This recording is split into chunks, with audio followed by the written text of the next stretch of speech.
Retailing University presenta. En esta sesión revisaremos conceptualmente a una organización singular, una empresa con una identidad única, coherente, difícil de imitar y muy valiosa para capturar, crear y entregar valor. También revisaremos qué son los estándares y las tecnologías emergentes, la infraestructura para la expansión, la excelencia y el éxito.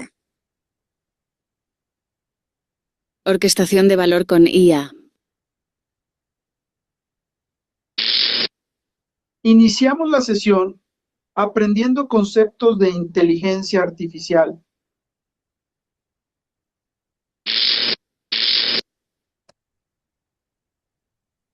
Bueno, como ya saben, todo lo que hace hasta ahora la inteligencia artificial ya existía desde antes y no hay que espantarlos con eso. Hoy, en vez de hablar de algún concepto de inteligencia artificial, les preparé un tema que es todavía más fascinante, que significa ¿qué es una organización singular? Una organización singular es esta serie de instituciones o organizaciones que nos permiten escalar y exponenciar el desarrollo y crecimiento de una organización. Iniciamos reconociendo. Bien, una organización singular es el punto en el que una organización deja de operar principalmente con una estructura humana y comienza a funcionar como un sistema de inteligencia nativo y de inteligencia artificial. Hay un antes, un proceso y un después. Uno de los creadores de este concepto es Salim Ismail. Es uno de los profesores de Singularity University, que expresa que estamos entrando en la era en la que la organización, además de usar inteligencia artificial, se convierte en sistema de inteligencia nativo de inteligencia artificial. Las personas diseñan el propósito y los sistemas orquestan la ejecución.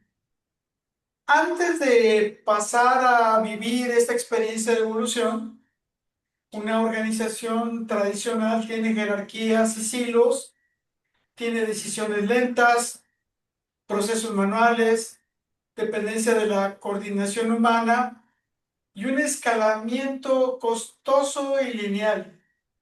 Cuando le aplicamos estas tecnologías infinitas, como la inteligencia artificial, el análisis de datos, la automatización y la gobernanza, podemos detonar esta con todos los elementos que hay alrededor de esto, incluyendo los estándares.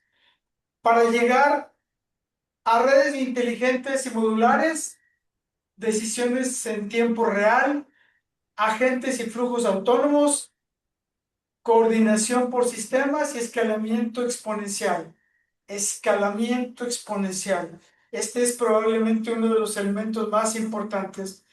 Como resultado, tendremos una organización más ágil, con menos latencia, mejores decisiones, mayor resiliencia, innovación continua y ventaja exponencial. Bien, hay un concepto aquí que me parece muy importante compartir con todos ustedes, que tiene que ver con lo que se le llama The Intelligence Stack. Esto nos permite ver cómo las diferentes capas como una organización se va desarrollando. En la capa más baja, primero desarrollamos mejoras recursivas que se transforman en aprendizajes. Después tenemos una ejecución perfecta que se traslada en una orquestación. Generación de opciones para tener varias oportunidades para tomar decisiones. Construcción de conexiones para interpretar. Sentir, inyección de señales. Aquí es donde vienen los elementos y los componentes como el IoT, que me permiten crear sensores sobre mi infraestructura. Y las restricciones constitucionales que nos llevan a definir el propósito de una organización. Y bueno, para asegurar la gobernanza, hay 5 capas: gestionar los interruptores de emergencia, Eso significa que toda organización tiene que tener un switch de apagado para seguirla volando manualmente. Activa las escaladas o los mecanismos para crecimiento, barreras de seguridad, un log y registro de cada decisión para poder regresar en el tiempo y ver las condiciones que teníamos cuando tomamos decisiones, y la supervisión de cada decisión en tiempo real. Como pueden ver, este nivel de escalamiento que propone Salim es maravilloso porque nos da estas diferentes capas que nos permiten traducir el comportamiento de nuestra organización y muy probablemente desarrollar ese manejo que se llama Spiral Dynamics, que nos permite evolucionar dinámicamente. Bien, de aquí, algo que se construye en el escalamiento es el modelo de Oda, que es observar, orientarme, decidir y actuar. Y este ciclo de decisión que es continuo nos permite captar señales en el entorno de datos, clientes, mercado, operaciones, riesgos y competidores. El propio IoT es un auxiliar de esto. La orientación que nos permite de alguna manera interpretar lo que estamos observando, darle contexto, detectar patrones, entender qué está cambiando y qué significa. De aquí vienen las opciones para elegir la mejor acción posible con la información disponible. Y finalmente la ejecución de la decisión al actuar, medir el resultado y volver a empezar el ciclo. La idea central es que quien complete este ciclo más rápido y mejor calidad gana ventaja. Esto nos remonta al Business Value Stream que hablaba hace más de 2 décadas, donde podría identificar quién era el capaz de comprar, vender, reordenar productos, cambiarle precio, promoción y volverlo a vender más ágilmente. Es el modelo de gestión que Walmart ha logrado y que otros gradualmente lo han alcanzado. Y en la estrategia empresarial, el ciclo de Oda se utiliza para operar con agilidad, reducir la latencia, detectar cambios, interpretar datos, tomar decisiones y ajustar el modelo de negocio continuamente. Y bueno, hay que ver antes lo que antes que otros puedan ver lo que está aconteciendo en el mercado, entender mejor que otros, decidir antes que otros y actuar primero que otros para tener esta ventaja sostenible.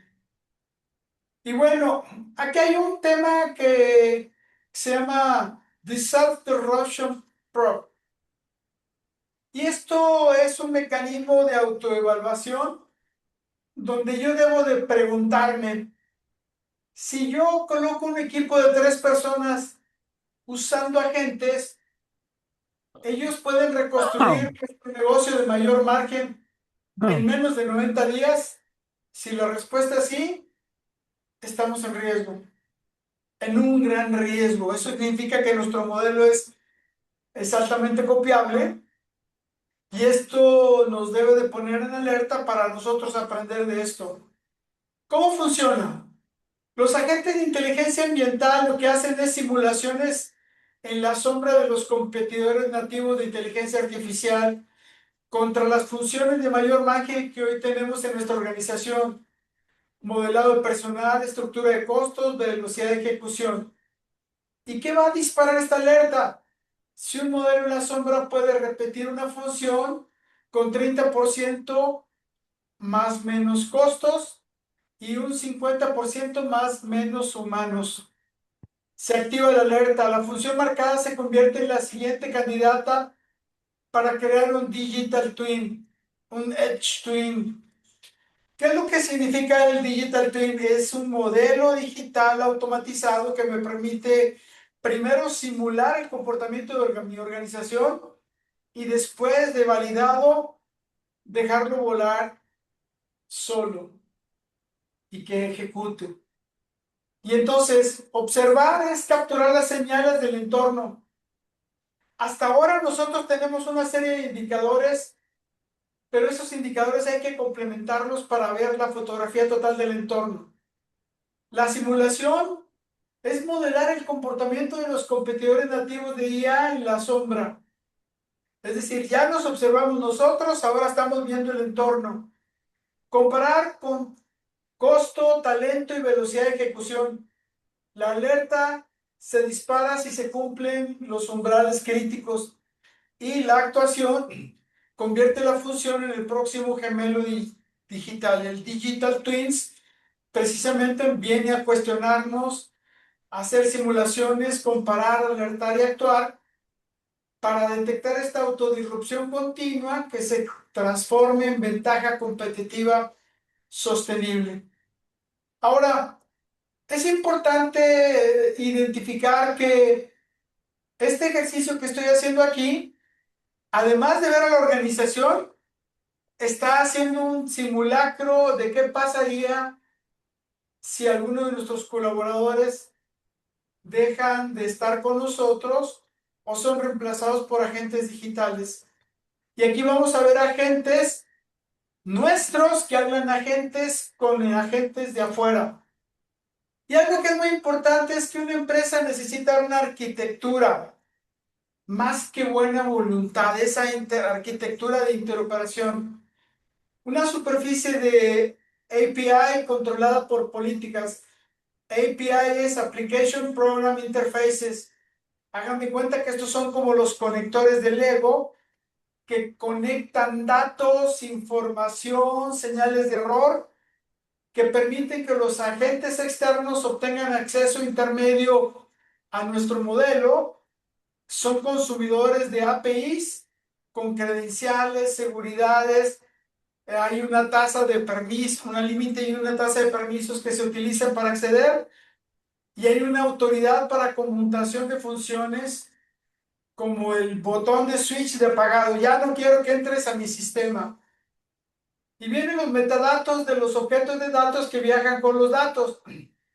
Hoy en día vamos a ver que los datos se van a trasladar en diferentes formatos, donde vamos a identificar quién es, quién lo emitió, cómo puede usarse, qué ocurre si se usa mal, y las preguntas clásicas que nos van a ayudar a expresar en formatos legibles para una máquina, como puede ser un programa basado en API o en un XML, entender este contenido. Y bien, marco de responsabilidad diseñado con anticipación. Hoy en día se habla ya de presupuestos de error. ¿Cuáles son los límites máximos de tolerancia que vamos a aceptar? Las rutas de mitigación predefinidas y mecanismos de arbitraje acordados antes de cualquier transacción. Eso significa que además de ser responsables por las transacciones, ahora también vamos a ser responsables por las fallas y las consecuencias. Antiguamente, quienes vendíamos software, decíamos, lo puedes usar así, así como está. Y si falla, pues yo tengo el derecho de intentar remediarlo. Y si no, pues me paga la parte proporcional de la pieza de software que falló, te devuelvo tu dinero y adiós. Pero esto, imagínense que ustedes compraban un rollo fotográfico de Kodak o varios, se van de vacaciones a Europa, toman muchas fotografías y los rollos salen defectuosos. ¿Y qué sucede? Pues que les dice Kodak, pues te regreso tus rollos. Oye, pero es que yo fui a Italia, España, ese es tu rollo. Y entonces el marco de responsabilidad diseñados con anticipación va a cambiar las reglas. Es decir, seremos responsables por el pasivo contingente que se genera por las acciones o los servicios que proporcionamos. Y aquí hay un tema que empieza a florecer ahora que se llama rendición de cuentas. En vez de la capacidad, se convierte en el recurso más escaso. O sea, ¿de qué daños emergentes, eres responsable si lo que estás haciendo está equivocado o falla. La pila de rendición de cuentas más confiable es el nuevo foso o contenedor de valor que tenemos en las organizaciones. Bien, el problema está en el 60% intermedio. Tenemos un top 20 de usuarios que prosperan, que tienen un alto juicio en la gestión de la inteligencia artificial. Es una nueva élite donde hay un 92% de ejecutivos que dicen que están cultivando este nivel. Pero por la cantidad de usuarios pagando, hay que dudar de ello. Tenemos el 20% del extremo más bajo, que son los primeros desplazados, que son aquellos que ejecutan tareas rutinarias, que ya están en movimiento. La matemática política dice que su desplazamiento es el precedente de lo que viene para el 60% intermedio. Y están los del sándwich, ¿no? Lo de la crisis honesta, donde tenemos excelentes coordinadores y gestores de procesos. La AI comprime el trabajo que hacen y decirles que ahora son gestores excepcionales de excepciones. Gestores excepcionales de excepciones es un error de categoría disfrazado de oportunidad. La pregunta aquí es la arquitectónica de la década. Y aquí la dignidad es el parámetro de diseño. Diseñar el puente antes de anunciar la transformación. Un gran pecado que cometen las organizaciones es que primero despiden y después averiguan antes de construir este puente que permita hacer esta traslación. Si han tenido oportunidad de ver el mar de anuncios donde hay personas con mucha experiencia que hacen su tarea en 4 o 5 días y viene un joven que hace la misma tarea en 1 hora porque sabe usar ahí, la realidad es que los dos contextos son escenarios extremos y aquí es importante descubrir la importancia de cómo cada organización puede potenciar mejor sus resultados con las personas que ya tienen experiencia en un campo de acción, en vez de jóvenes que muy probablemente van a operar a ciegas una herramienta sin entender por qué está ocurriendo esas decisiones. Bien, Salim habla de algo que me parece maravilloso y es algo que yo quiero invitarlos. Con frecuencia vamos a ver que estamos usando una IA arcaica, rupestre, que se comporta como el DOS, que para algunos es un dios. Sin embargo, vamos a pasar de un modelo bajo maternidad legada a un nuevo centro de gravedad donde tenemos una entidad con uso masivo de inteligencia densa. Y entonces vamos a ir al menos en 4 fases, donde vamos a ir entendiendo la jerarquía tradicional, los costos de coordinación y los flujos de trabajo centrados en personas, para evolucionar en un primer salto y generar la maternidad donde permanece todo sin cambios, pero aparece el gemelo de leche, el Digital Twin, bajo una AI nativa, donde empieza un nuevo cambio, un reporte directo al director ejecutivo. Es como este paso paralelo que se vivieron las organizaciones cuando tenían su sistema antiguo y luego migraron a un ERP o a un CRM. Y esto es lo que ocurre en la realidad. Después vamos a evolucionar para que la migración de los flujos de trabajo cambie el núcleo en el edge y supere al núcleo. Y esto nos va a dar flujos de trabajo que van migrando, creciendo más lo nuevo utilizado por las nuevas herramientas, hasta crear el nuevo centro de gravedad donde abandonamos todo lo previo. Me han escuchado hablar varias veces de lo que yo llamo desapego tecnológico.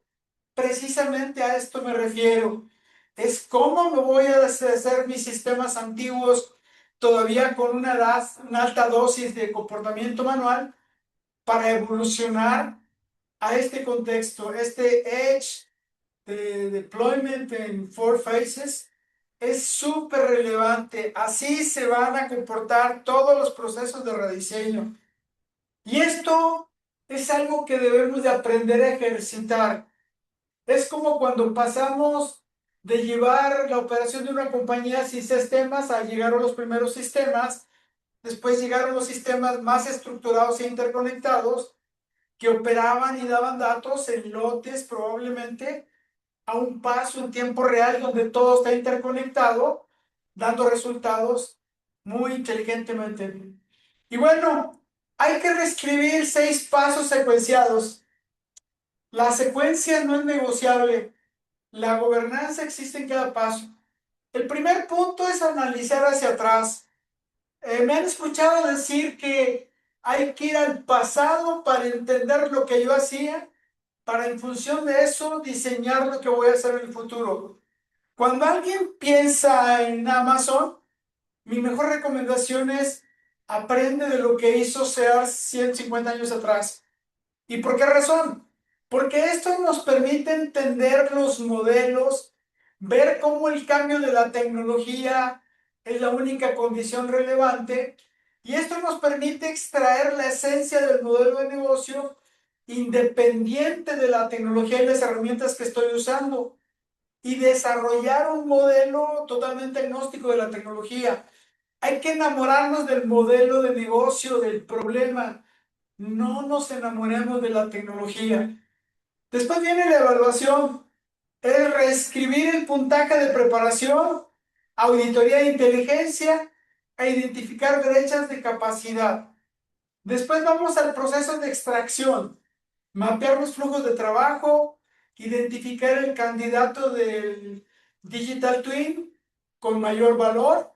Después viene cortar todo ese drag, todos esos arrastres organizacionales, comprimir cadenas de aprobaciones.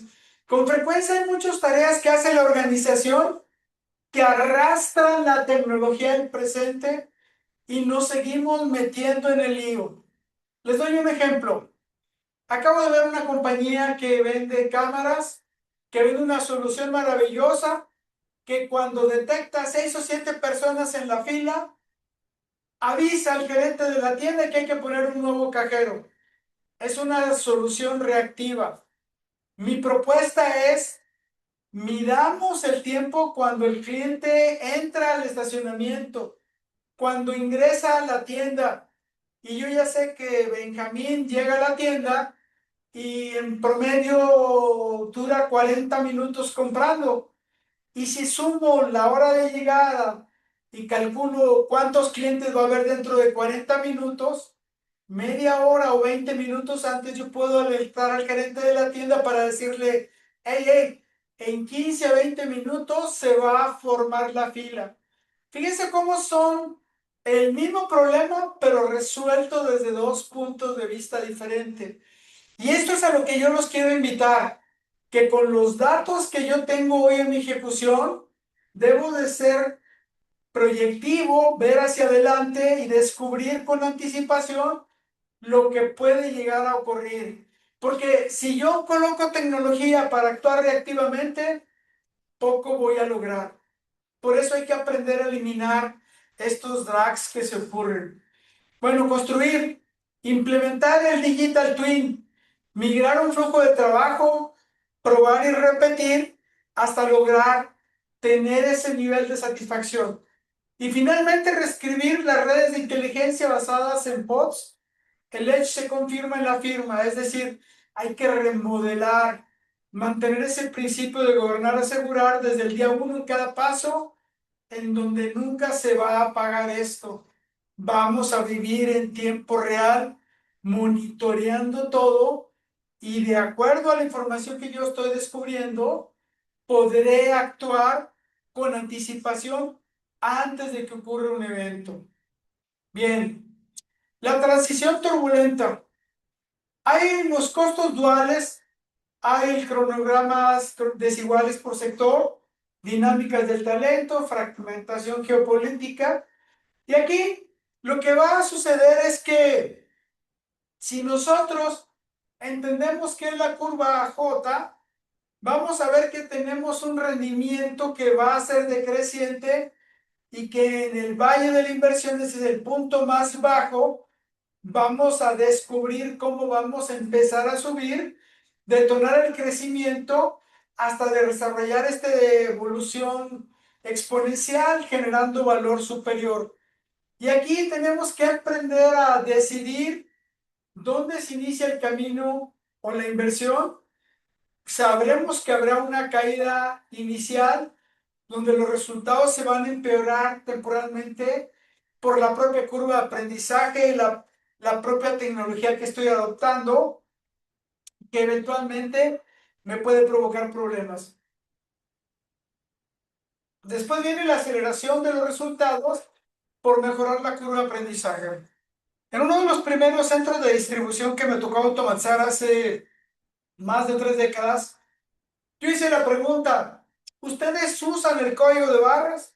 Y todos me contestaron que sí, pero en realidad sabían que existía, pero toda la operación estaba basada en código de uso interno, que producto de la repetición, los operadores se sabían de memoria la localización.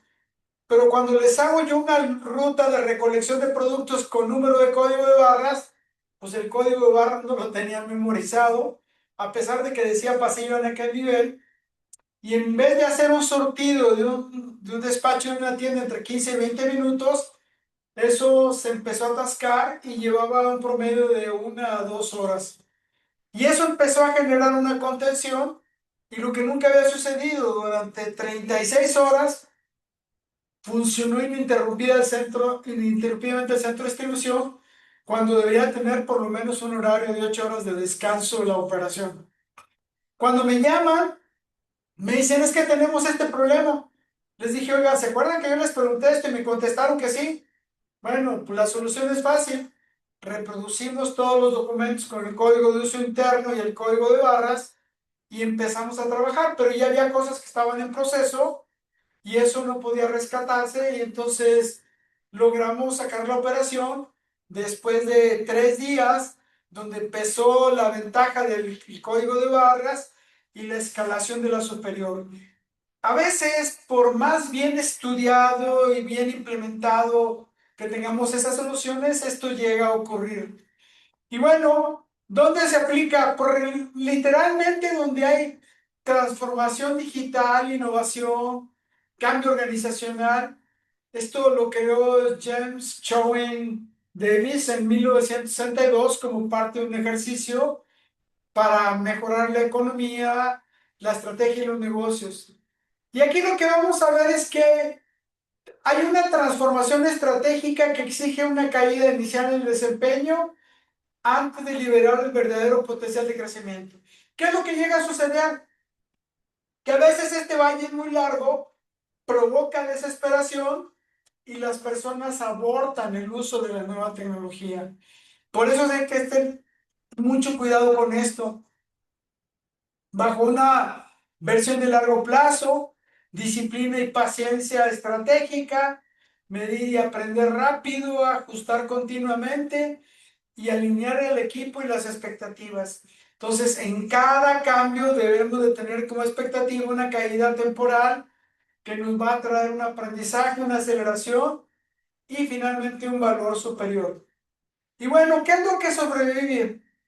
Pues el MITP, que es el máster de transformación codificado como protocolo, la capa de rendición de cuentas, entidad legal y fideicomiso, la entidad, la inteligencia propietaria del aprendizaje, los datos que los competidores desconocen y no pueden leer, los protocolos de coordinación, el mecanismo Buterin diseñado, escalado con la atención de alivio del LLM, Large Language Model, y el juicio curatorial, donde la ejecución es casi libre, el gusto se convierte en la ventaja. Y lo que no sobrevive es todo lo estático, todo lo que hoy conocemos, los planes a 5 años, la medición de resultados trimestrales, la inercia que disfraza que los clientes nunca cambian y que los activos generan desperdicio en la economía de la gente.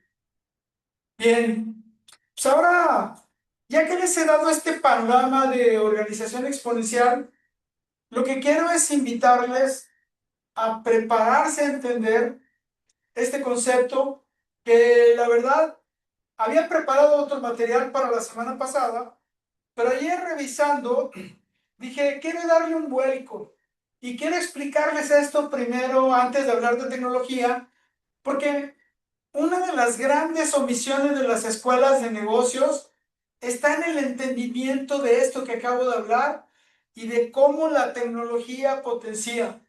De hecho, este tema, el número 10, que corresponde a un tema que en el Business Model Canvas original nunca fue planteado y que yo lo agrego como parte de mi experiencia profesional. Ahora, Ahora revisaremos los estándares y las tecnologías emergentes. bien, los estándares y la tecnología siempre van de la mano.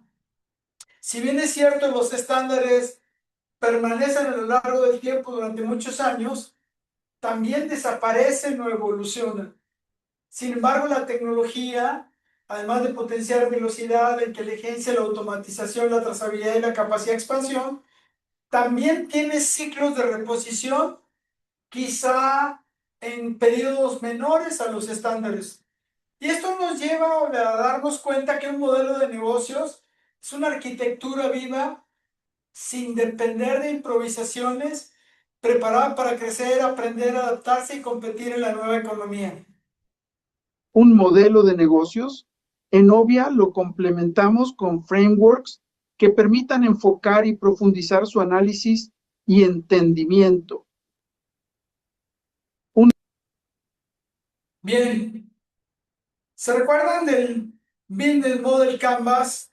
Bueno, pues ahora les presento de nuevo el Business Model Canvas, pero ahora orquestado, donde en la base hemos colocado los estándares de industria, regulaciones y tecnologías habilitadoras del modelo de negocio. Los 9 elementos o segmentos previos son los que hemos revisado hasta la sesión pasada. Y de hecho, yo me puedo atrever a decir que con los 9 previos puede lograrse casi todo. Sin embargo, difícilmente vamos a estar preparados para escalar a nuestra organización, porque para ello será necesario utilizar los estándares de industria, adoptar las regulaciones y las tecnologías habilitadoras emergentes que hay en el modelo de negocio. Bien, en este business model orquestado, pues vemos que la base y la diferencia entre uno y otro, pues está en ese segmento que yo le llamo que son como los cimientos. Veamos qué son los estándares. Los estándares nos permiten a nosotros generar identificación de productos y de personas. Con estos estándares podemos hacer transacciones. El XML de las facturas es otro ejemplo de estos estándares. La interoperabilidad, eso significa que cualquier sistema en cualquier marca y modelo puede usar cualquier clase de identificación con código de barras o una transacción en un XML. Y entonces, sin importar el sistema operativo, la base de datos o la herramienta, debo de soportar mis dos precedentes de identificación y transacciones. Después viene un cumplimiento de regulaciones. Yo puedo usar los estándares, pero hay ciertas regulaciones que me impiden conservar ciertos datos de la tarjeta de crédito de un cliente o de cierta información personal. Y entonces en el cumplimiento vienen ciertas regulaciones. Validez para guardar transacciones o datos. La eficiencia que trae implícita la optimización de los procesos. La calidad que nos ayuda a asegurar la consistencia. De hecho, la calidad es directamente proporcional a la identificación y al registro automático de transacciones. Cuando me han visto, digamos, insistir en el registro de las ventas con un nivel superior al 99%, es porque estoy usando el código de barras, el nuevo QR que ya viene en proceso, el RFID, que eso me da mucha calidad. Pero si en mi operación sigo haciendo registros de conteo y registros manuales de datos de factura o de cantidades recibidas, mi calidad me impide asegurar la consistencia. Y entonces eso acaba generando información errónea o equivocada en el registro que nos impide tener confianza y generar seguridad en las tomas de decisiones. Lo ideal es que el 99.5% de lo que recibo se escanee o se registre usando un RFID, un QR o un código de barras. Lo mismo debe ocurrir en las transacciones de la trastienda. Y el último punto es la escalabilidad. ¿Cómo creo una expansión con consistencia? Lo que me ayuda a tener un modelo estandarizado es poderlo hacerle copy-paste y escalarlo a cualquier magnitud. Y entonces, un estándar es un acuerdo que establece un lenguaje de comunicación, reglas y criterios comunes para que personas, empresas, sistemas, productos y procesos trabajen juntos con precisión, calidad y confianza. Entonces, sin estándares no podemos hacer nada. ¿Qué ocurría antes? Pues cada quien le ponía un número diferente al código de barras o al código de uso interno de un producto. Cada quien le ponía los datos que quería en las transacciones. Y entonces, pues, imagínense hacer el invoice match, la comparación de lo que pedí contra lo que efectivamente recibo, contra lo que viene en factura, cada quien con su marca, descripción, estilo, modelo, unidades de medida, empaque, pues traía una inconsistencia. Por eso que los estándares demandan esta autoridad para poder hacer esta ejecución. Y bueno, a la hora de poner la variante de tecnología, vamos a ver que los estándares tienen un propósito para alinear el modelo de negocio con estándares globales y tecnologías emergentes. El código de barras es un estándar universal. Dentro de esos estándares clave, pues, están los estándares de GS1, que es el código de barras, el intercambio electrónico de datos y todo lo que se les puede ocurrir alrededor del código de barras.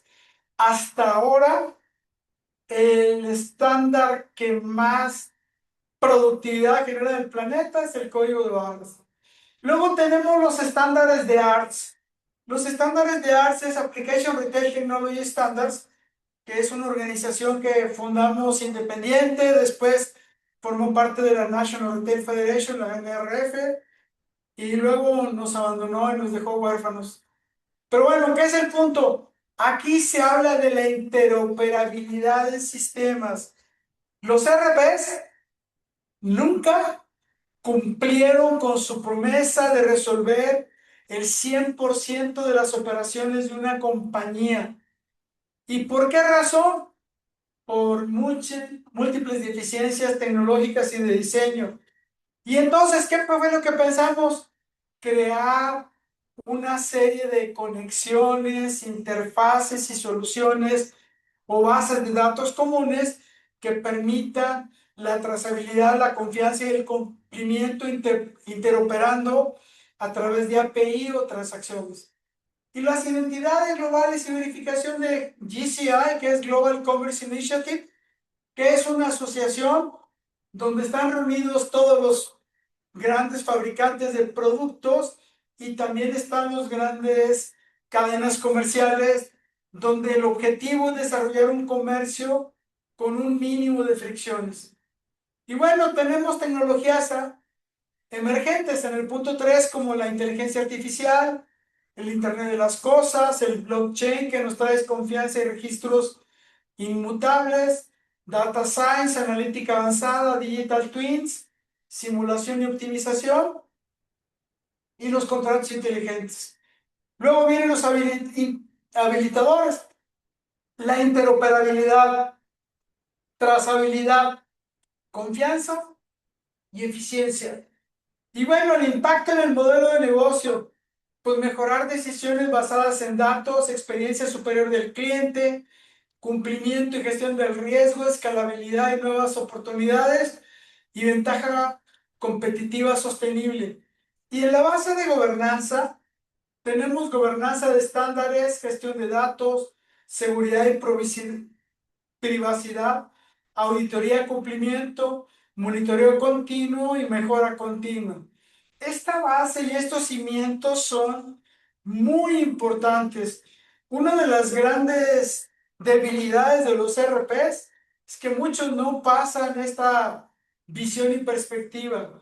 Una de ellas es la visión de tener la capacidad de habilitar el costeo identificado de un producto para detectar las ganancias por producto por día en cada tienda. Y bueno, tenemos en la base estándares globales, tecnologías emergentes, un modelo de negocio ágil, seguro y competitivo. Esta imagen, guárdenla mentalmente y tráiganla siempre consigo. Ahora bien, yo les hablé que hay dos mundos de identificación, el de las personas y el de los productos. En las personas, uno de los primeros estándares involuntarios de identificación está en los sistemas de tarjeta de crédito, pero también hay estándares de identificación basados en registros fiscales o identificaciones de país o de registros electorales. Y bueno, todos los biométricos alrededor de todo esto nos llevan a generar una gran colección de contenidos que nos obligan a custodiar una identidad digital de las personas. Del otro lado, en el código del producto tenemos el Global Trade Item Number, que originalmente era el UPC y el EAN, que con el Sunrise hace algunos años se fusionó como GTIN. El nuevo código QR que viene, el Data Matrix, y eventualmente el Electronic Product Code, que es un GTIN basado en chips. Luego viene la ficha técnica, donde viene el número de producto, las características y lineamientos, unidades de empaque, dimensiones físicas, peso y todas sus características, si nutre o no, etc. Y luego la autenticidad. Hoy vamos a ver que tenemos un mundo donde hay muchos productos piratas. Bueno, autenticar la realidad de la prenda es algo importante. Cuando yo uso el RFID, además del código de barras del producto, tengo la posibilidad de tener un número de serie del producto y eventualmente la fecha de fabricación o el punto de fabricación del producto. Esto me permite a mí darle una trazabilidad. Muy pronto, esta tecnología ya existe hace tiempo, pero es muy probable que los productos de gran valor vengan ya serializados. Así como hoy un refrigerador o un enser mayor trae un número de serie, los textiles y las prendas que usan los seres humanos pronto tendrán esto. Y además tendrán su historial en el blockchain. En algún momento les he platicado cómo un pedazo de carne que pueden comprar en Carrefour en Argentina, pueden escanear el QR y pueden saber cuándo nació esa res, en qué rancho nació, cómo se alimentó, qué medicamentos le suministraron, dónde fue sacrificada, en qué fecha y cuánto tiempo tiene en la línea de distribución, nos permite generar esta trazabilidad.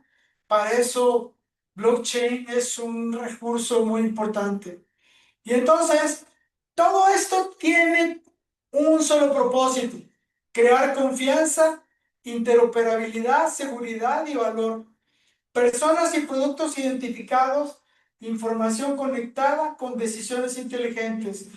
Recuerden, siempre tenemos que tener esta base, y además de la identificación de personas y productos está la identificación del place, del lugar.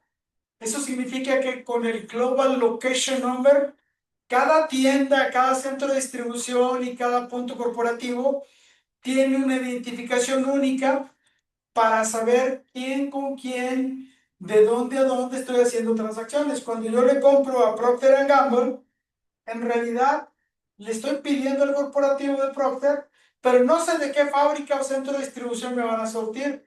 Y es ahí donde juega el Global Location Number. Muy bien, seguimos.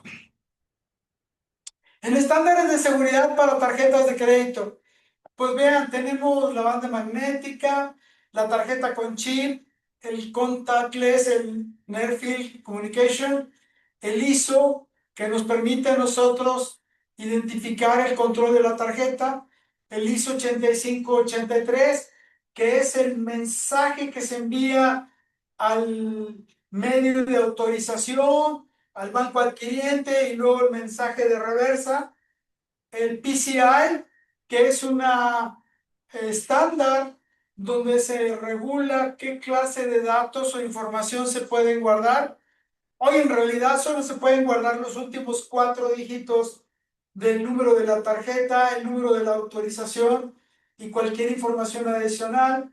La tokenización, que es el reemplazo de toda esta tecnología para utilizar elementos digitales, y el manejo de pins y el program to program communication, que nos va a permitir hacer transacciones. Esto es también algo inamovible y que debe de ser 100% respetado. Muy bien.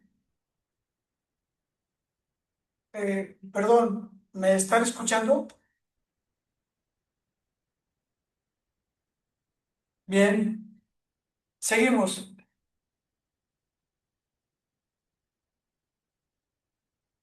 Seguimos. En los estándares vamos a ver toda una serie de estos. Los estándares que hablé de GS1, GTIN, GLN, los EDIs, el intercambio electrónico de datos y los APIs. Gradualmente el EDI está evolucionando en APIs. Y luego tenemos el RFID o el código electrónico de producto, la inteligencia artificial y data science para explorar y analizar en tiempo real y hacer pronósticos.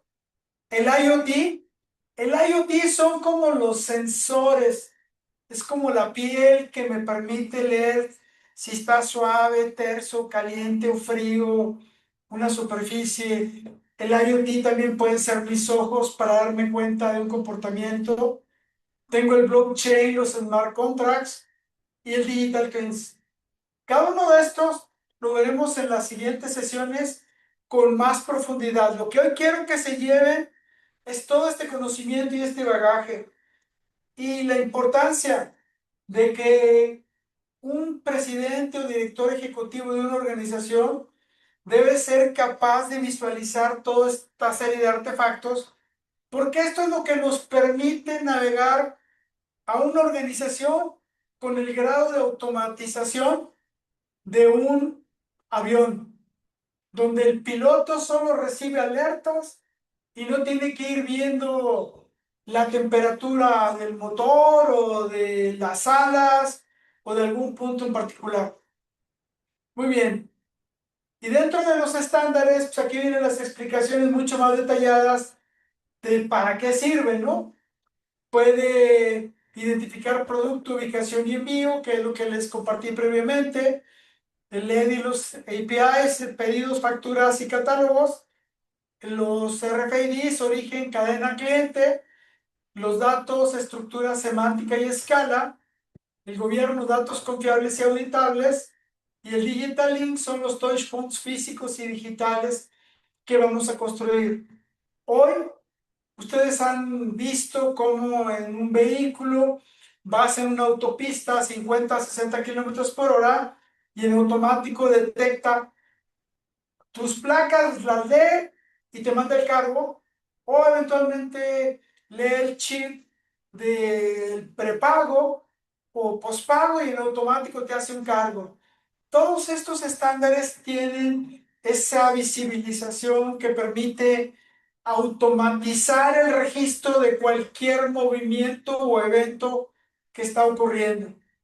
Y dentro de las identificaciones de GS1, como les decía, está el GTIN, el código del producto, el GLN, la ubicación, el serial number, que nos ayuda a identificar una unidad logística, que puede ser un pallet, Es decir, qué es lo que está viajando dentro de este contenido o dentro de este tráiler o camión.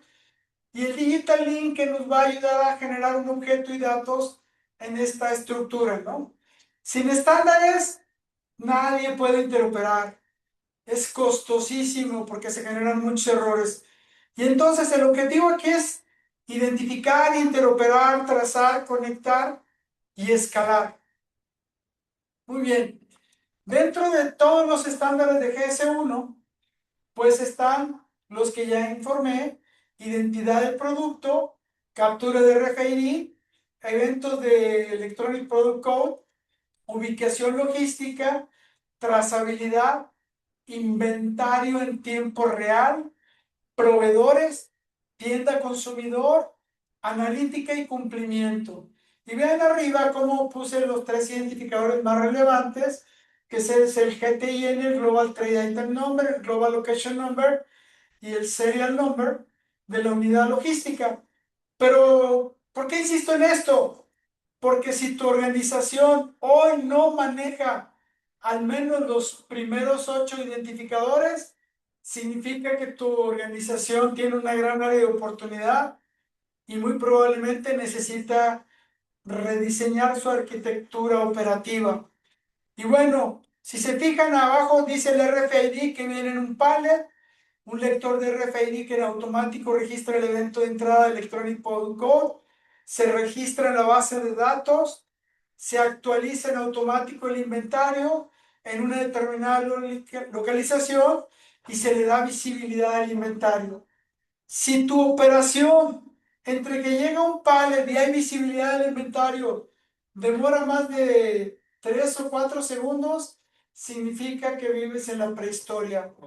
Y me consta que hay una gran cantidad de retailers que operan en la prehistoria.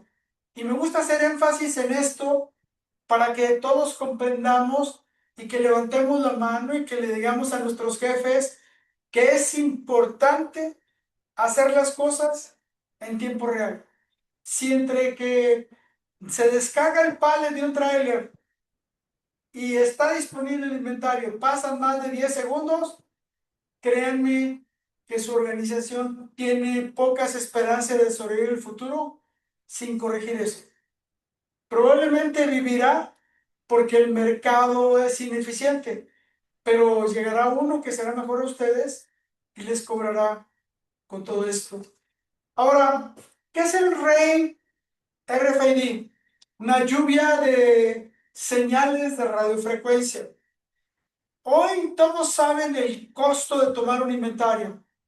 Con RAIN RFID, imagínense que tenemos como hotspots como los de Wi-Fi cada X metros dentro de una tienda y tomar inventario de todo lo que hay en la tienda es tan solo pulsar un botón, pulso el botón y antes de que ocurra quizá 30 segundos o un minuto, tengo el inventario del 100% de la tienda. Oigan bien, repito, pulsan un botón y entre 30 segundos y un minuto tendrán el inventario de toda la tienda. Claro, para hacer ese trabajo, pues todo tiene que tener RFID, todo tiene que tener antenas, verificaciones y todo de una manera similar a como tener el código de barras. La única diferencia es que cuando yo leo un código de barras, veo visualmente desde el escáner del código de barras.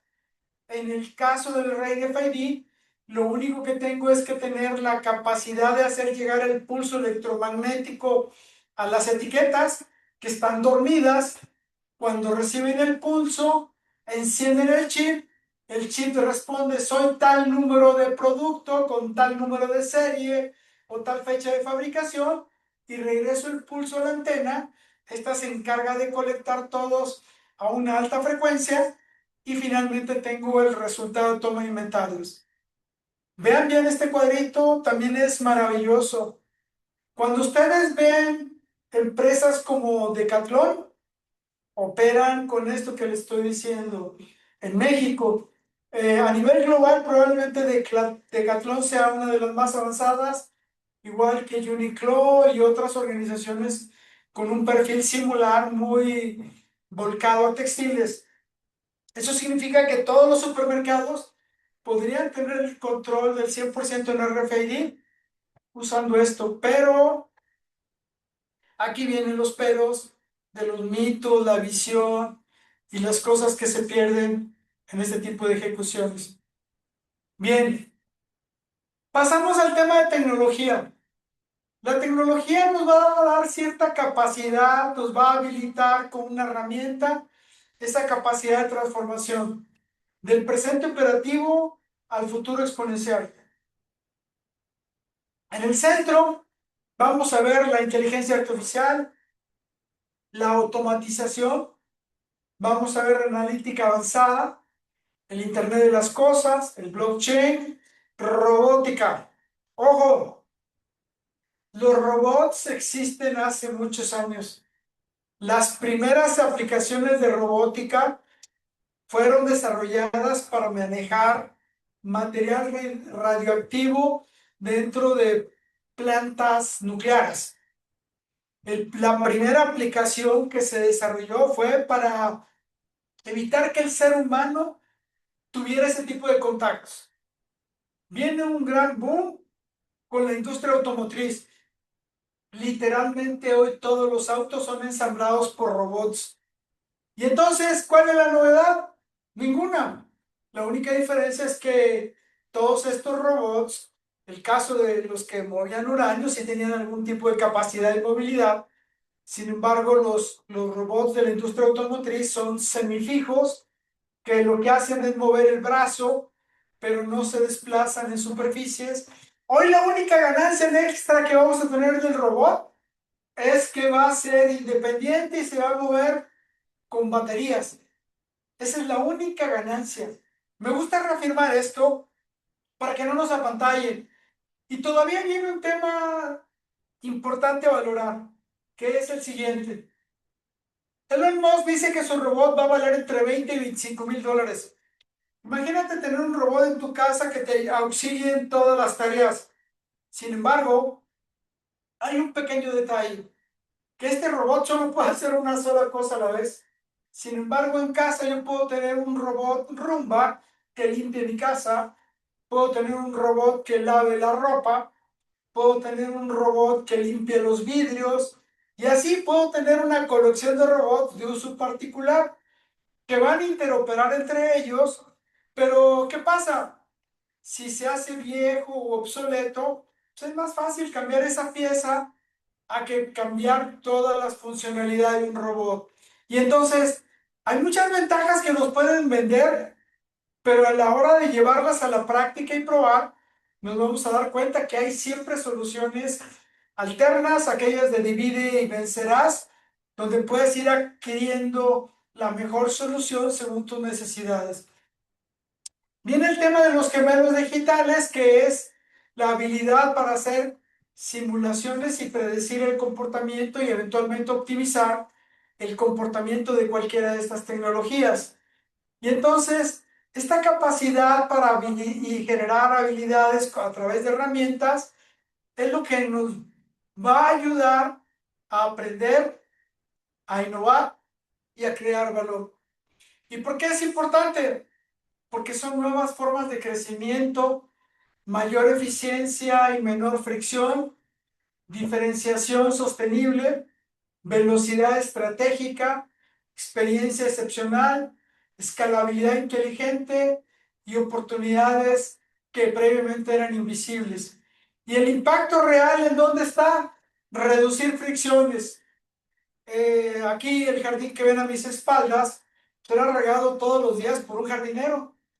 Y la verdad es que algún día renunció y la solución fue colocar aspersores.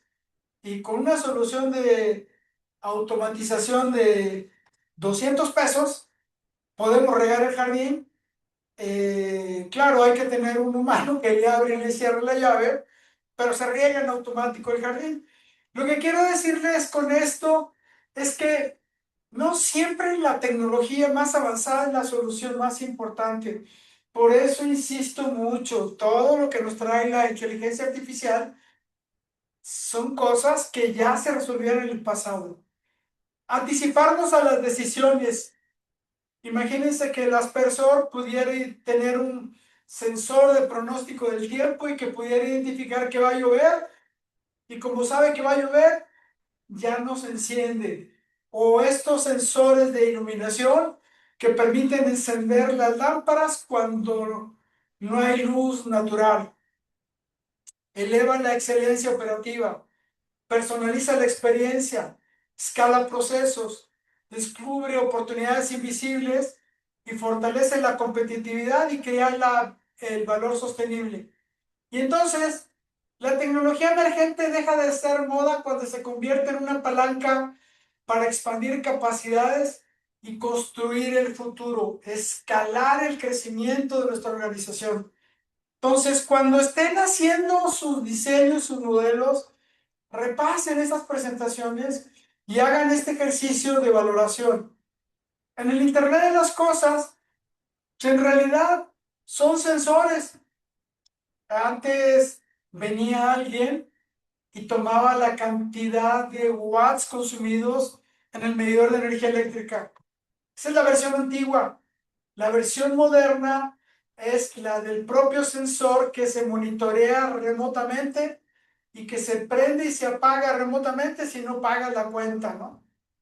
En el gas, los monitores de gas en las casas permiten monitorear la cantidad de gas que tengo, y puede haber unos más avanzados que notifiquen en tiempo real a la compañía de gas el nivel de reordenado del gas.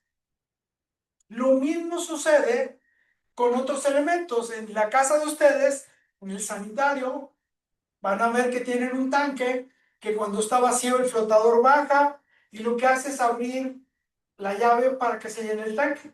Y conforme se va llenando, gradualmente se va cerrando hasta que bloquea totalmente el paso de agua. Esa es otra forma analógica de tener sensores. Lo mismo pasa en las organizaciones. Tenemos una identificación digital, igual que en el caso de los productos, el tema de conectividad, tengo sensores independientes o tengo sensores conectados remotos. Cuando tú tienes una casa que tiene sensores de movimiento y tienes una alarma, en automático cuando la conectas y detecta un movimiento, en automático suena la alarma y llama a la compañía de alarmas. Y eso nos permite tener esta interoperabilidad. El Internet de las cosas lo que va a hacer es que todos los dispositivos se interconecten con una misma infraestructura muy parecida a la que hoy nos ofrece Amazon, Apple o Google en sus dispositivos de casa o de uso industrial para interconectarlos. El Edge Computing es la capacidad de cómputo local para tomar decisiones localmente y generar acciones. Seguridad, bueno, vamos a monitorear en tiempo real, donde vamos a tener esta capacidad de ver, sentir, oler, oye, es que huele a fuego, huele a gas, etcétera. Luego el análisis de la inteligencia artificial con datos y predicción. Por ejemplo, cuando ustedes van a un supermercado y van a ver que hay muchos anaqueles con etiquetas electrónicas y algunas etiquetas electrónicas adentro de los refrigeradores, hay una buena cantidad de estas etiquetas que además de desplegar datos, tienen un termómetro. Y en un panel central pueden ver en dónde se encuentran las etiquetas y ver la temperatura en cada punto de la tienda. La temperatura en el anaquel de arriba a veces es diferente al del medio y al de abajo porque está expuesto a los rayos del sol. Bueno, después vienen las automatizaciones, acciones y respuestas, como por ejemplo, la primera escalera eléctrica que yo vi que se paraba cuando detectaba que ya nadie estaba arriba de ella fue hace casi 50 años. Estaba en el condominio Acero en Monterrey, detectaba que alguien se iba a subir y se prendía. Llegabas hasta arriba y en automático se apagaba. ¿Se imaginan cuánta energía eléctrica gastamos con escaleras eléctricas permanentemente encendidas? O otro caso de uso, donde yo tengo una tienda que tiene una temperatura interior ideal y una temperatura exterior. Y entonces de lo que se trata es que la diferencia entre la temperatura exterior e interior tenga un diferencial. Y cuando afuera está haciendo mucho frío, pues no es necesario enfriar tanto la tienda por dentro, ¿no? Y entonces tenemos que darle cierta automatización e inteligencia. Y el control de seguridad y privacidad, que es parte de los secretos en los cuales nos vemos inmersos. En el Data Analytics y Data Science también es algo muy antiguo. El tema es que en la cercanía de registro de datos en tiempo real, en vez de lotes por transacción, nosotros nos vemos en la necesidad de colectar más información y hacer pronósticos en tiempo real de comportamiento. Como les decía, son las 5:30 de la tarde, llegó Benjamín a la tienda, ya sé que Benjamín en la historia de transacciones se tarda en promedio 40 minutos, sumo todos los clientes que van a llegar dentro de 40 minutos, y si la cantidad de clientes es mayor que la cantidad de puntos de atención, pues manejo una alerta al gerente, pero le estoy avisando 10 o 15 minutos antes para que tenga tiempo para reaccionar, no que ya tenga el problema encima.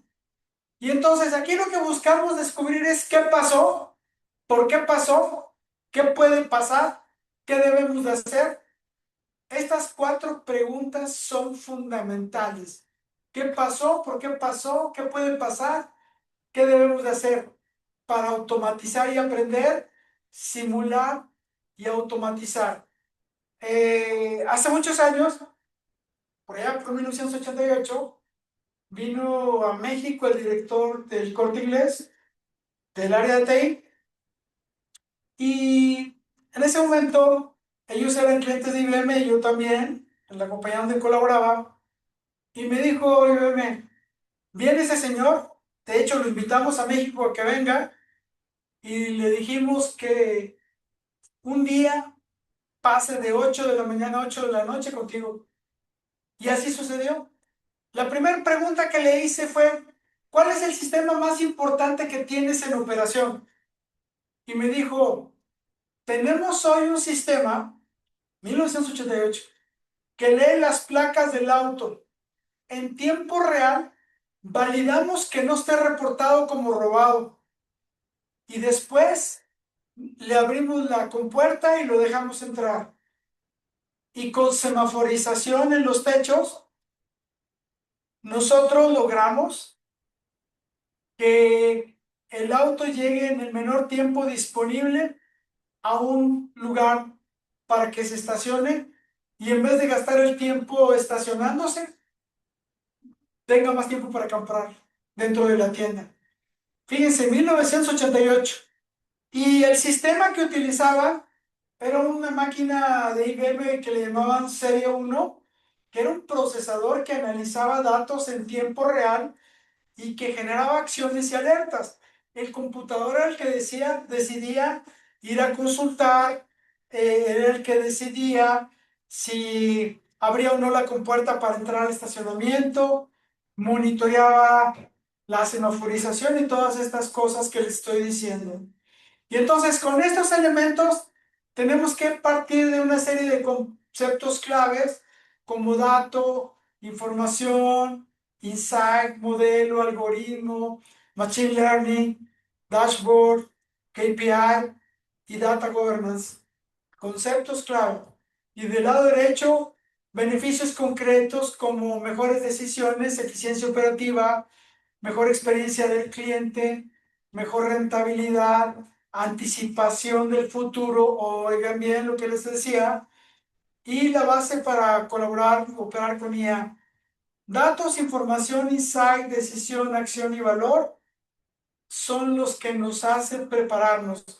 Pero dejemos de caer en el engaño de que si estoy creyendo que utilizo inteligencia artificial con el modelo de datos que vengo usando hace 5 o 10 años, tu grado de optimización va a ser pensando en el pasado y no en el tiempo real. Por eso insisto que el paso que vamos a dar en la gestión de nuestros establecimientos, nuestras tiendas y nuestras operaciones equivaldrá a operar un avión con información que gestiona y genera datos en tiempo real. Bien. Blockchain y contratos inteligentes.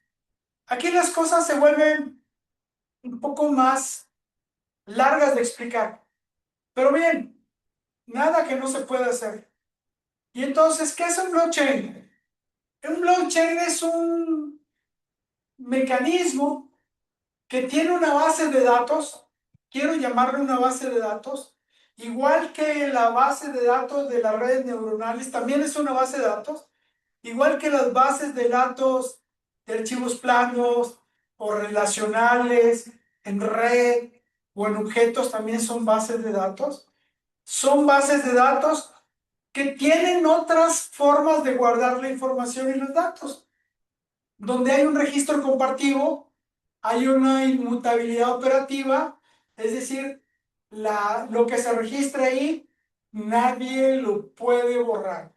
Tú puedes registrar que depositaste dinero, puedes registrar que transferiste dinero, que sacaste dinero, que tienes un nuevo saldo, pero no puedes regresar a borrar ningún registro. Puedes registrar que hiciste un pedido, que te mandaron la mercancía, que lo recibiste, lo vendiste, le cambiaste de precio, pero no puedes alterar ningún registro.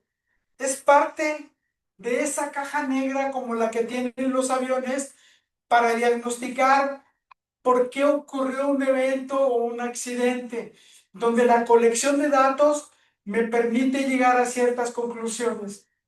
Claro, el uso está diseñado para ir más allá, no solo para esto, sino para complementar procesos de pago, generar confianza, etc. Consenso. Las transacciones se validan mediante reglas acordadas por la red. Es decir, el 100% de los participantes que están en ese proceso de validación tienen que estar de acuerdo. Trazabilidad, que es lo que explicaba previamente, me permite llevar una secuencia natural perpetua de todos los eventos que han ocurrido. Y bueno, paso del blockchain a los contratos inteligentes. Un contrato inteligente son muchas negociaciones como las que tienes en un contrato en papel. La única diferencia es que están definidas de manera digital, donde define si ocurre X, valida que exista Y, ejecuta Z, registra evidencia. Por ejemplo, si ocurre un recibo de mercancía, valido que hay existencia, ejecuto la venta y registro el pago. Pero, ¿cómo hacemos para el registro del pago? Pues en el momento que yo detecto una transacción en el punto de venta y una factura electrónica, tengo una evidencia irrefutable, pues en ese momento tengo la autoridad y los elementos para usar un oráculo, leer ese XML, detectar que un producto viene vendido y como dice que mi acuerdo de pago es 24 horas después de haber vendido, ejecuto el pago. Esa es la verdadera virtud de los contratos inteligentes, donde además de definir los criterios de éxito, también debemos de definir los criterios de no éxito o excepción que nos van a obligar a hacer otro tipo de transacciones. ¿Cuándo tiene sentido blockchain? Cuando hay múltiples actores, cuando hay baja confianza, cuando los sistemas están fragmentados, cuando los sistemas de utilidad son complejos, conciliaciones lentas y necesidades de evidencia compartida. No todo requiere blockchain. Si existe una sola organización confiable, una base de datos tradicional puede ser más simple, barata y eficiente. Pero cada vez más desconfiamos entre los actores que utilizan este tipo de tecnologías.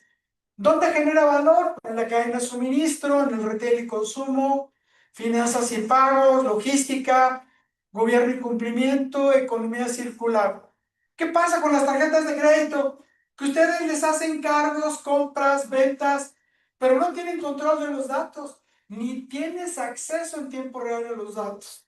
Y entonces, al usar contratos inteligentes, los datos son compartidos e incluso los datos confidenciales tuyos les puedes dar acceso temporal a la compañía que te quiere otorgar un crédito para que valide y autentique quién eres y en función de estos resultados asignarte un volumen de crédito y eventualmente cerrar el ciclo y hacer la autorización y perder el acceso. El tema de las historias clínicas, cómo le das un acceso temporal a tu doctor para que él haga un análisis de los contenidos, defina qué te va a recetar y las razones por las cuales, valida que el drug interact, eventualmente cierra la receta, registra una prescripción, queda grabada y queda la evidencia de todas las recetas y diagnósticos que te han dado todos los doctores con los que has estado presentes.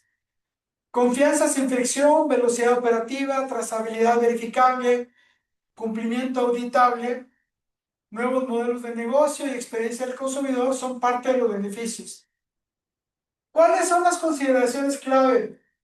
Datos falsos que se registran en el blockchain, pues no se puede hacer nada con ellos. Por eso se necesita tener validaciones de datos que provienen de fuentes con un alto grado de confiabilidad. El contrato se ejecuta sin interpretar el contexto humano. Debe diseñarse con excepciones, auditoría, controles y mecanismos de reversa. Antes, cuando yo negociaba para comprar inventarios para 40 tiendas, era fácil. Pero cuando tengo 1,500 o 2,000 tiendas con diferentes formatos, en tienda, en playa, en barrios, fuera del periférico, dentro del periférico, formatos multitienda, pues catalogar es fácil, negociar es fácil, pero el comportamiento de los productos es único. Y entonces tengo que definir las excepciones para usar logística inversa. ¿Qué pasa si el producto se daña o está en garantía o fuera de garantía, etcétera, etcétera? Para ello hay que negociar todo. Y bueno, las regulaciones también obliga a que se referencie todo, activos y dinero electrónico, para poder guardar y conservar criptoactivos. La seguridad del código es crítica, un error programado puede automatizar pérdidas o fraudes. Y aquí es donde regresamos. Oye, si tú eres proveedor de esto, pues ahora vas a tener un daño emergente si tu software falla o tiene errores. La interoperabilidad define el éxito. Sin estándares, APIs, identidad digital y datos compartibles, la red se fragmenta y falla. La gran visión de transacciones aisladas a ecosistemas programables es lo que nos trae el mundo del blockchain y los contratos inteligentes. Muy bien, vamos por Digital Twins. Digital Twins nos ayuda a analizar, a capturar, analizar, replicar, simular, hacer predicción y pronóstico, optimizamos y decidimos. Y a base de iteraciones vamos logrando perfeccionar. Esto en realidad es lo que nos ayuda a crear los algoritmos, probarlos y verificarlos. No es lo mismo un algoritmo que revisa una vez al mes, uno que revisa una vez cada semana, una vez que revisa a diario o una vez que revisa cada hora. Cada uno de estos nos trae comportamientos y resultados diferentes y también costos diferentes. Y entonces, con esto vamos a identificar qué es el Digital Twins. Vamos a identificar los 5 tipos de Digital Twins. Twin de activos, twin de procesos, twin de espacio, twin de producto y twin financiero. Luego veremos dónde genera valor, en qué puntos de la cadena nos está ofreciendo estas perspectivas de valor, ya sea en operaciones, logística, en las ventas, manufactura, finanzas o la parte estratégica. También veremos los beneficios ejecutivos que tienen en cada uno de estos puntos y el ejercicio final donde vemos estos elementos que nos generan riesgos y límites, la visión para operar por reacción a decidir por simulación. El ejemplo que les dije de la cámara que observa que ya hay 8 en la fila y te avisa, es un ejercicio por reacción. El ejercicio de monitorear quién entra y tener la estadística de comportamiento y en función de eso hago predicción, es un ejercicio por simulación, donde pues vamos a empezar con un enfoque práctico que nos lleva a entender todo el proceso desde captura, réplica, simulación, predicción, optimización y decisión.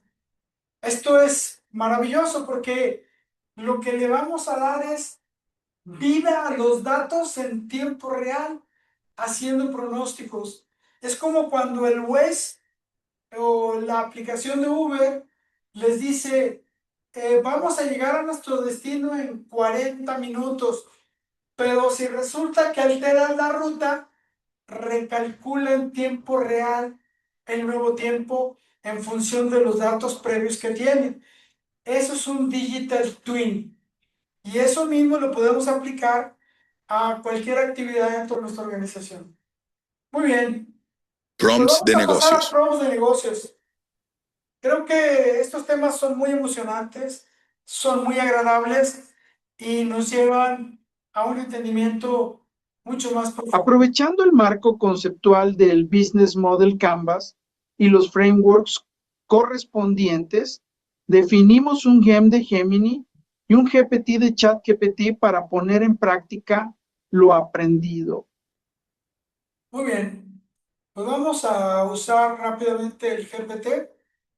En esta edición solo tengo publicado un libro con todos los contenidos que nos lleva a hacer estos ejercicios.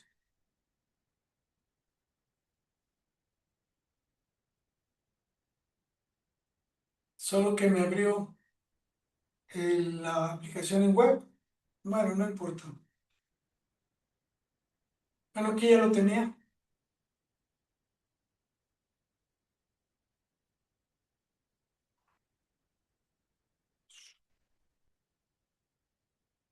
Aquí está, estándares y tecnología. Aquí, como se recuerdan, tiene un doble uso. Un uso es educacional y otro es de diseño. Y entonces el primero le voy a preguntar, compárteme los estándares que debo utilizar en un punto de venta.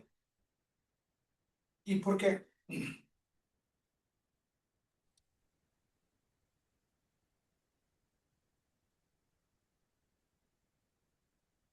Y aquí vienen. PS1, obligatorio. No Elimina se ve. errores de captura. Ah, perdón, perdón. Déjame.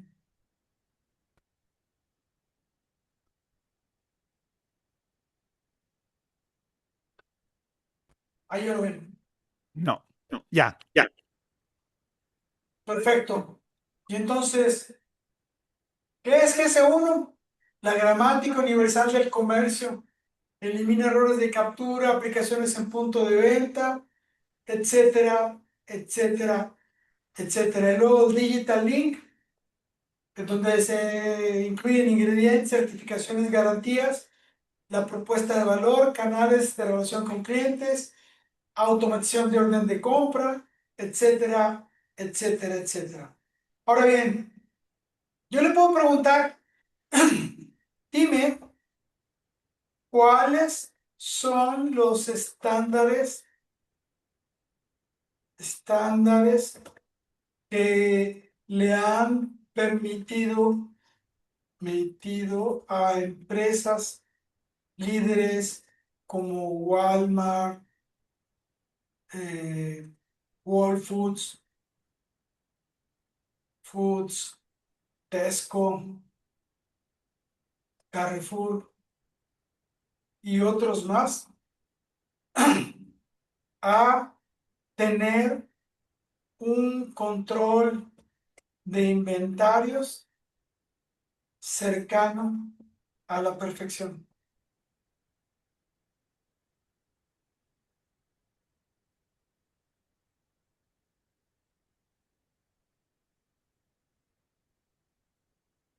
Y ahí está trabajando.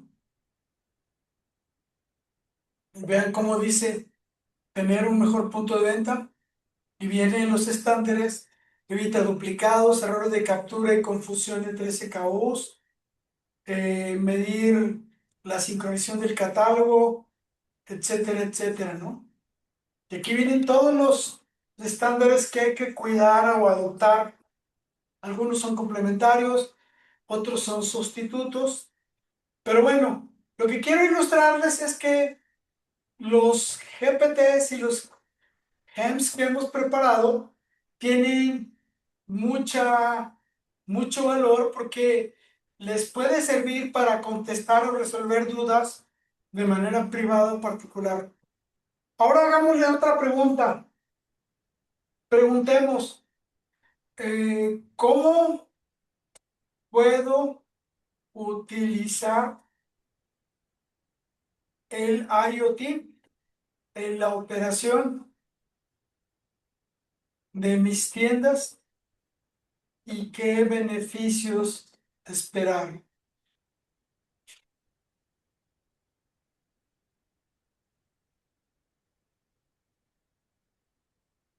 Fíjense cómo desde el principio nos advierte, no pongo sensores. ¿Dónde pongo sensores?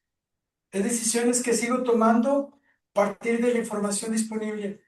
RFID en mercancía, lectores RFID en puertas, sensores en anaqueles, interacción con punto de venta IRP, exactitud del inventario superior al 95%, menos faltantes, out of stock, menos sobreinventario, menos conteos físicos, etcétera, etcétera, etcétera. Incluso cómo se interconectan con cámaras para evitar pérdidas de ventas, mejorar la disponibilidad, reposición en automático y bueno, refrigeración inteligente, etcétera, etcétera. Al final, lo que vamos a acabar haciendo es crear un super GPT y un super GEM que tendrá todos los contenidos embebidos para poder hacerle preguntas indistintamente. Ahora, hagamos un ejercicio y le puedo decir, explícame cómo Tesla toma ventaja de toda la tecnología emergente.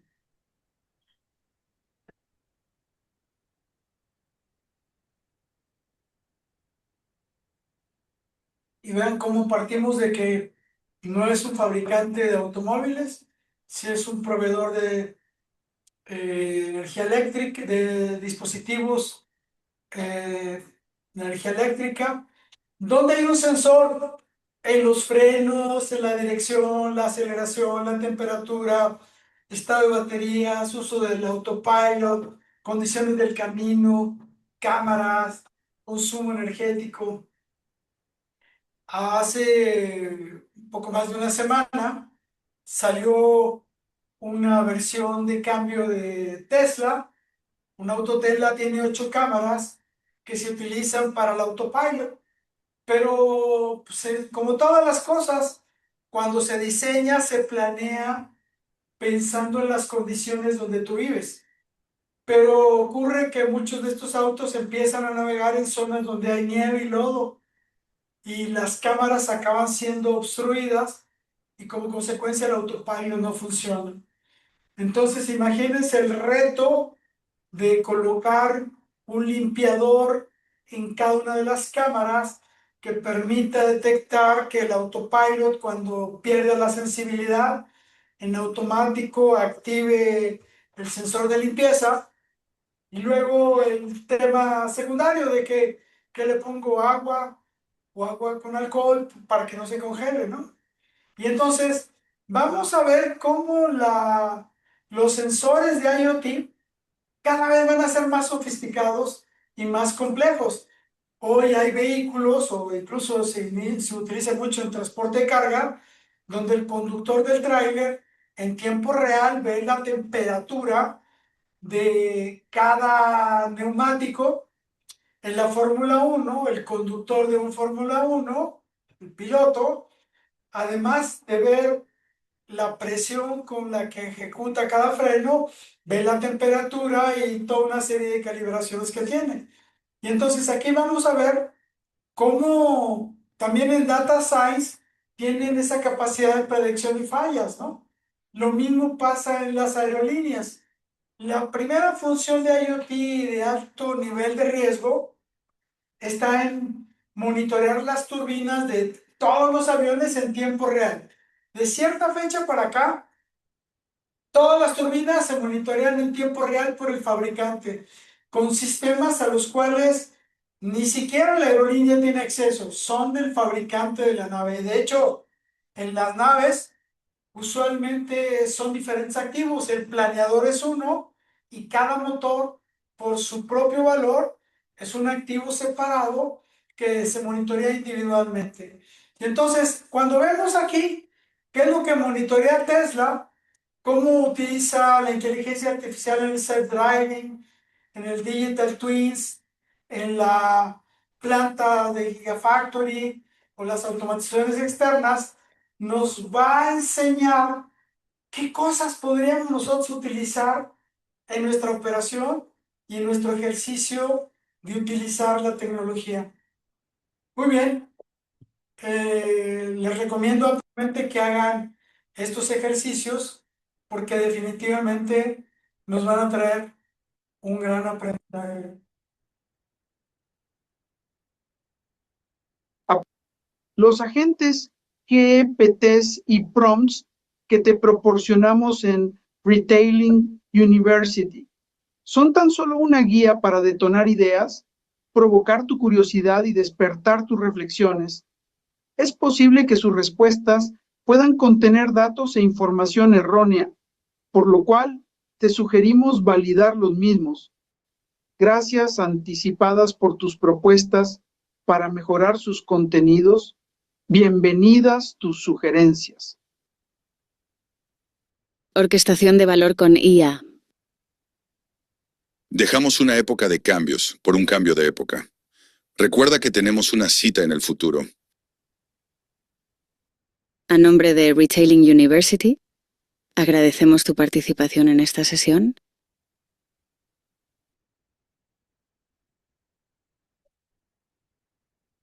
Muy bien, pasamos a preguntas y respuestas.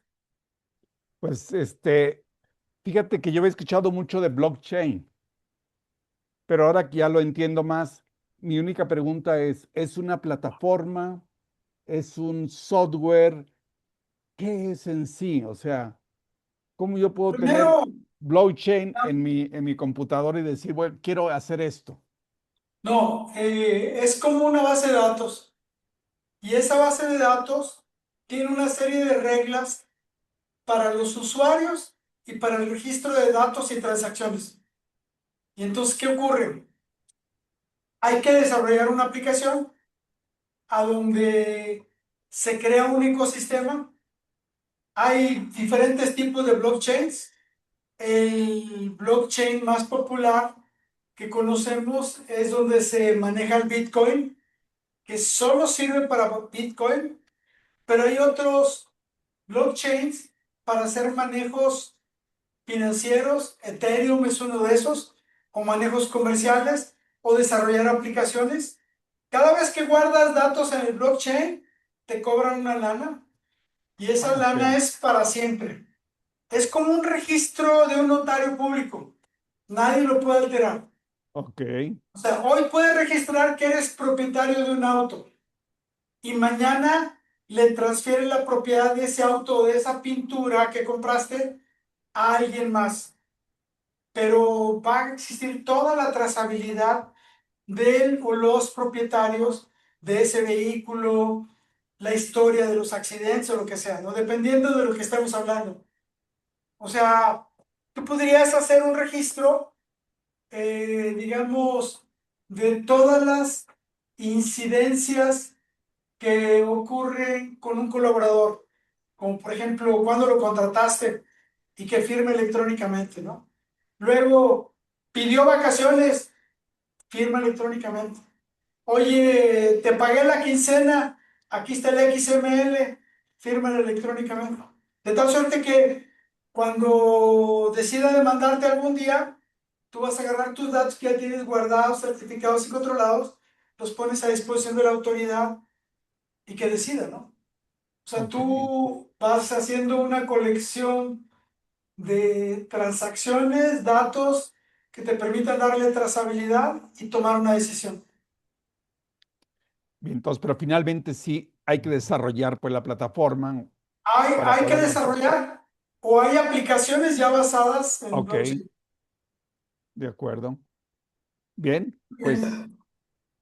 muy interesante hoy la plática porque me da otra perspectiva de todo lo que se puede hacer en una empresa, ¿eh? O sea, Sí. no te la Yo, acabas. todo lo que se puede hacer es infinito. El gran tema es que tenemos muchas cosas que nos tienen atrapadas y no nos dejan evolucionar. Y eso es lo que acaba impidiendo la evolución de las empresas. Ok, bien, pues muchas gracias, mi No, buen Moy. gracias a ti, Ben, por Y pues aguantar hasta aquí, el final, porque aquí los demás nos estamos, abandonaron. aquí estamos, no te Muchas preocupes. gracias, nos vemos A la ver, próxima semana. seguimos en Chao. contacto. Nos vemos, bye. Gracias, bye.